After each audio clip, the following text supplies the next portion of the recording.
কেমন একজন নবী আল্লাহ আমাদের দান করেছে। ওমরের দরবারে গিয়া এক ইহুদি বলে, নবীর আদর্শের একটু বয়ান আমারে শোনাও। ওমর বলে, আমি পারবো না। কয়, কোথায় গেলে পাবো? ওমর বলে, নবীর একজন আদরের সাহাবী বেশি আদর করতেন, ওর কাছে যাও। বলে, কে? বলে, আফ্রিকার জঙ্গলের বেলাল। বেলালের দরবারে চলে যাও। বলবো ঘটনাটা? কে সে বেলাল? নবী মেরাজ থেকে এসে বলেন, রে বেলাল, এমন কি আমল করেছো যা সে তোর আওয়াজ পেয়েছে?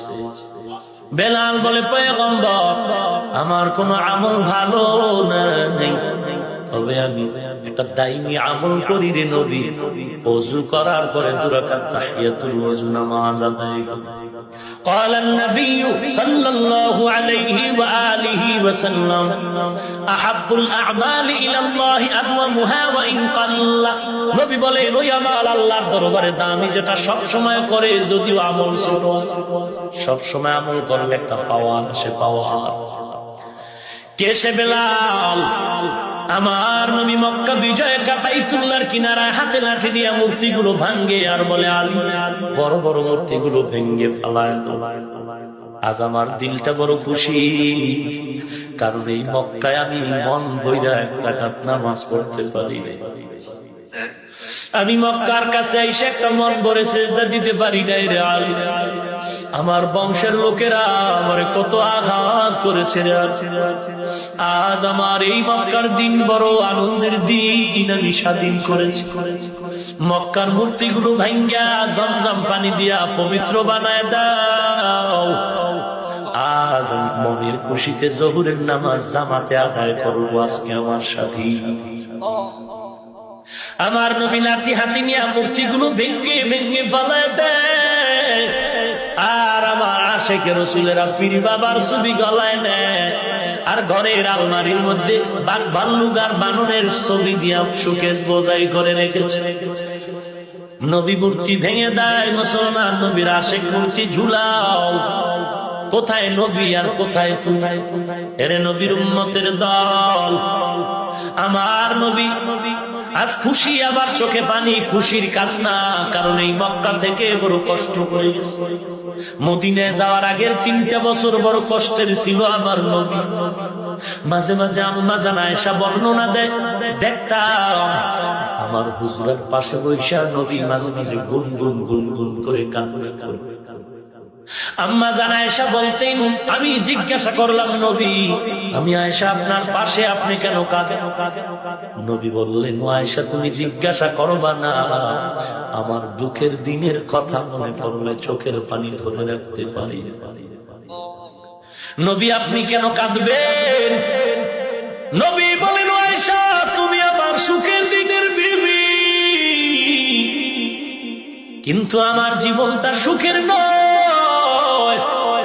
বহু কষ্ট আমি জীবনে করেছি, বিশেষ করে মদিনায় আসার আগের 3 বছর বড় কষ্ট করেছি, কারণ আমার মাথার উপরে 2টা ছায়া ছিল, চাচা আবু তালেব আর খাদিজাতুল কুবরা।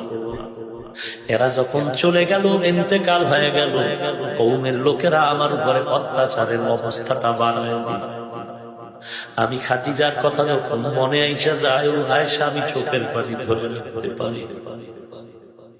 কে সে খাদিজা? আয়েশা, তুমি জানো, আমি একা একা জঙ্গল পেরিয়ে, পাথরের পথ পেরিয়ে হেরা পাহাড়ে উঠতাম, কেউ নাই আমার পাশে বসে।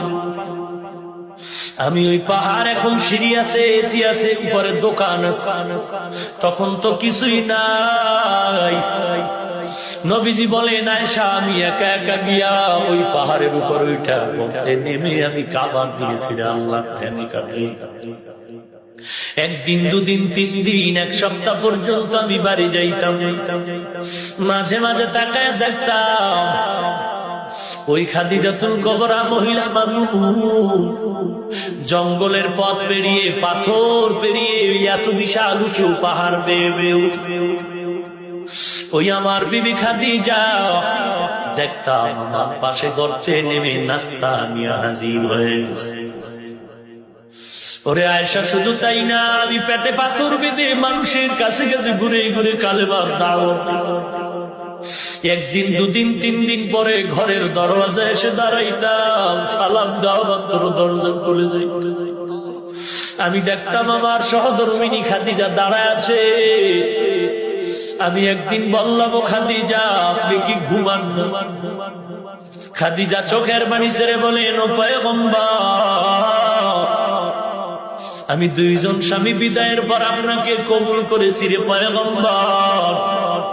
আমি 5টা সন্তানের মা হওয়ার পরে আমি আপনার ঘরে আমি খাদিজা জানি আপনার মাও নাই, আপনার বাবাও নাই। আজকে যদি আপনার মা জমিনে থাকতো, আপনাকে বাইরে রেখে মা ঘুমাইতো না, খানাও খাইতো না। ওরে পয়গম্বর, আপনি বাইরে বাইরে ঘুরে না কালেমার দাওয়াত দেন, কত দুশ্মন আপনার চতুর্পাশে। ওরে নবী, আল্লাহর জাতের কসম,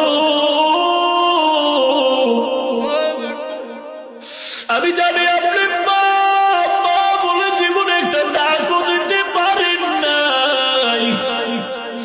আপনি আব্বা বলে ডাক দিয়ে কলিজা ঠান্ডা করার সুযোগ পান নাই রে নবী। আমি খাদিজা অনেক চিন্তা করে দেখেছি আপনি বড় ইয়াতীম। আমি খাদিজা যদি আরামে ঘুমায় যাই আর আপনি দরজার কিনারায় যদি দাঁড়ায় কষ্ট করে, আমি খাদিজা জাহান্নাম ছাড়া উপায়